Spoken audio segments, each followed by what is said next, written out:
Hello bachcho, let's see this question, and the question says when BrO3 minus ion reacts with Br minus ion in acid medium, Br2 is liberated. The equivalent weight of Br2 in this reaction is. तो बच्चों question में क्या बोला है कि जो BrO3 minus है react करता है Br माइनस के साथ इन एसिडिक मीडियम, तो हमने H प्लस लिख दिया, और लिबरेट करता है Br2. ठीक है, क्या लिबरेट करता है Br2. तो हमें बताना है इक्विवेलेंट वेट ऑफ Br2. तो बेसिकली हमें इसका इक्विवेलेंट वेट बताना है. तो बच्चों यहाँ पे सबसे पहले हम तो ऑक्सीडेशन स्टेट देख लेते हैं सबकी.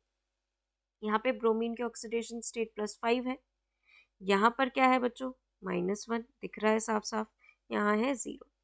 अब देखिए +5 से 0 जा रहा है,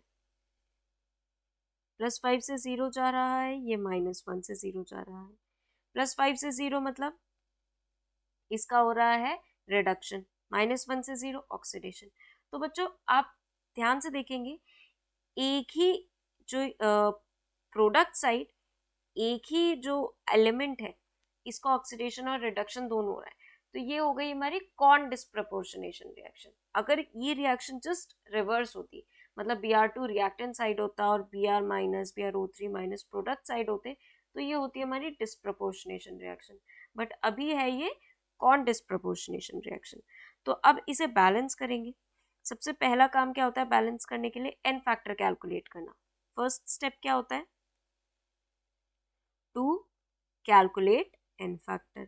तो देखिए बच्चों, +5 से 0 जा रहा है, क्या जा रहा है, +5 से 0 जा रहा है, तो कितने इलेक्ट्रॉन का चेंज आया, 5 इलेक्ट्रॉन का.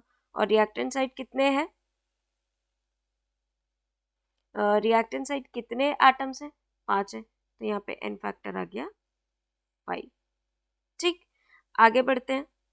यहाँ पर बच्चों Br माइनस जो है ये Br2 में चेंज हो रहा है, कितने इलेक्ट्रॉन का चेंज आया, 1, और number of atoms reactant side कितने हैं, 1, तो नंबर एन फैक्टर भी क्या आ गया, 1. लेकिन बच्चों हम जो रिएक्शन है वो देखेंगे Br2 की तरफ से. रिएक्शन हम कहाँ से देखेंगे, Br2 की तरफ से, क्योंकि हमें इक्विवेलेंट वेट कहाँ से निकालना है, Br2 का. तो अगर हम इस तरफ से देखें तो एन फैक्टर क्या आएगा, एन फैक्टर आएगा हमारा इसका 10 हो जाएगा,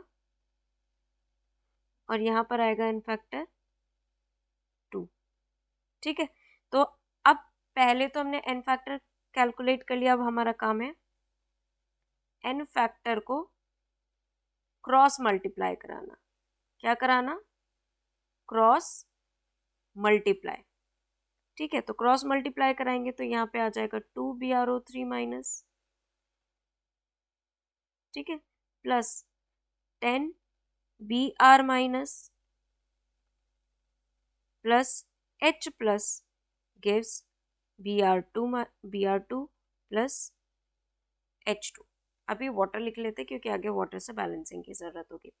थर्ड स्टेप क्या होता है बच्चों, एक्सेप्ट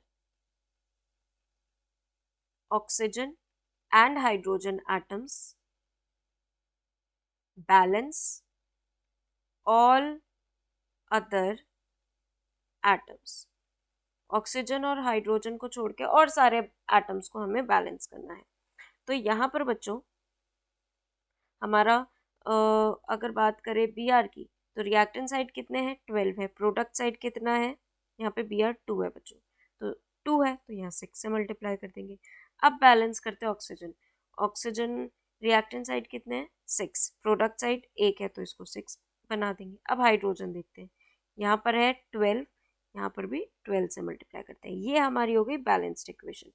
क्योंकि फोर्थ स्टेप में क्या होता है, ऑक्सीजन से पहले हम क्या बैलेंस करते हैं, बैलेंस करते हैं हम ऑक्सीजन एटम्स को. ठीक है, अब यहां से हमें क्या पता चला बच्चों, क्योंकि हम Br2 का इक्विवेलेंट वेट कंसिडर कर रहे हैं, तो 10 mole of electron requires formation of 6 moles of Br2. ठीक है, तो 1 मोल Br2 के लिए कितने की जरूरत होगी, 1 mole of Br2 is equals to 10/6 moles of electron. ठीक है, अब इक्विवेलेंट वेट पे आ जाते हैं, क्योंकि हमारा n फैक्टर जो है वो निकल कर आ चुका है। तो देखिए, इक्विवेलेंट वेट का फॉर्मूला क्या होता है? Molecular weight divided by it's n factor. Molecular weight क्या है? m, n फैक्टर क्या है? 10 डिवाइडेड बाय 6, तो यहाँ आ गया 2 3 ज़ा 6, 2 5 ज़ा 10, यानी कि 3m/5। मतलब करेक्ट ऑप्शन क्या निकल के आया बच्चों? Option C will be the right answer. I hope all of you understood very well. Thank you and best of luck.